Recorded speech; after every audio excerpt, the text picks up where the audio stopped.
டிரான்ஸ்பார்மர்கள் கொள்முதல் செய்ததில் முறைகேடு நடந்ததாக முன்னாள் அமைச்சர் செந்தில் பாலாஜி உள்ளிட்டோருக்கு எதிராக அளிக்கப்பட்ட புகார். வழக்கு பதிவு செய்ய அனுமதி வழங்குவது குறித்து ஒரு வாரத்தில் முடிவெடுக்கப்படும் என சென்னை உயர்நீதிமன்றத்தில் தமிழக அரசு தரப்பில் தகவல் தெரிவிக்கப்பட்டுள்ளது. இது பற்றிய கூடுதல் விவரங்களை வழங்குவதற்காக எமது செய்தியாளர் ஆனந்த் இணைப்பில் உள்ளார். ஆனந்த், வணக்கம். இது குறித்த மேலும் விவரங்கள். வணக்கம். தமிழகத்தில் டிரான்ஸ்பார்மர்கள் கொள்முதல் செய்ததில் நடந்த முறைகேடுகள் தொடர்பாக முன்னாள் அமைச்சர் செந்தில் பாலாஜி உள்ளிட்டோருக்கு எதிராக புகார் மீது வழக்கு பதிவு செய்ய அனுமதி வழங்குவது தொடர்பாக ஒரு வாரத்தில் முடிவெடுக்கப்படும் என தமிழ்நாடு அரசு சென்னை உயர்நீதிமன்றத்தில் தெரிவித்திருக்கிறது.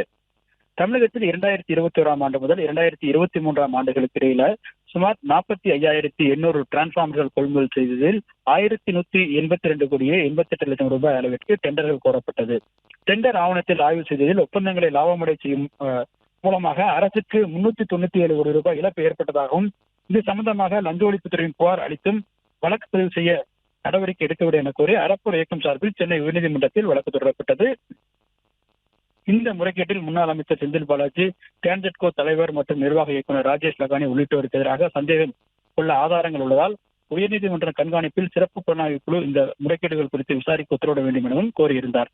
இந்த வழக்கு உயர்நீதிமன்ற நீதிபதி வேல்முருகன் முன்பாக இந்த விசாரணைக்கு வந்த பொழுது தமிழக அரசு தரப்பில் ஆஜரான தலைமை வழக்கறிஞர் PS ராமன், மனுதாரர் அளித்துள்ள புகார் இது வழக்கு பதிவு செய்ய அனுமதி வழங்குவது தொடர்பாக சம்பந்தப்பட்ட அதிகாரிகள் ஒரு வாரத்தில் முடிவெடுக்க உள்ளதாகவும், இதனால் இந்த மனு செல்லத்தக்கதாகிவிட்டது என குறிப்பிட்டார். அறப்போர் இயக்கம் சார்பில் ஆஜரான வழக்கறிஞர் சுரேஷ், புகார் அளித்து 2 ஆண்டுகள் ஆகிவிட்டதாகவும், அனைத்து ஆவணங்களும் தகவல் உரிமை உரிமை சட்டத்தின் கீழ் பெறப்பட்டுள்ளன எனவும், மனு மீது விரிவான வாதங்களை முன்வைக்க விசாரணையை திங்கட்கிழமைக்கு தள்ளி வைக்க வேண்டும் எனவும் கோரினார். இதனை ஏற்றுக்கொண்ட நீதிபதி அறப்போர் இயக்கம் தாக்கல் செய்த மனு மீதான விசாரணையை நீதிபதி வேல்முருகன் தேதி குறிப்பிடாமல் தள்ளி வைத்து உத்தரவிட்டிருக்கின்றார்.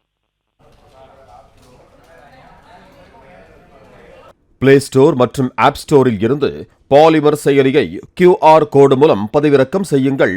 செய்திகளை உடனுக்குடன் பெறுங்கள்.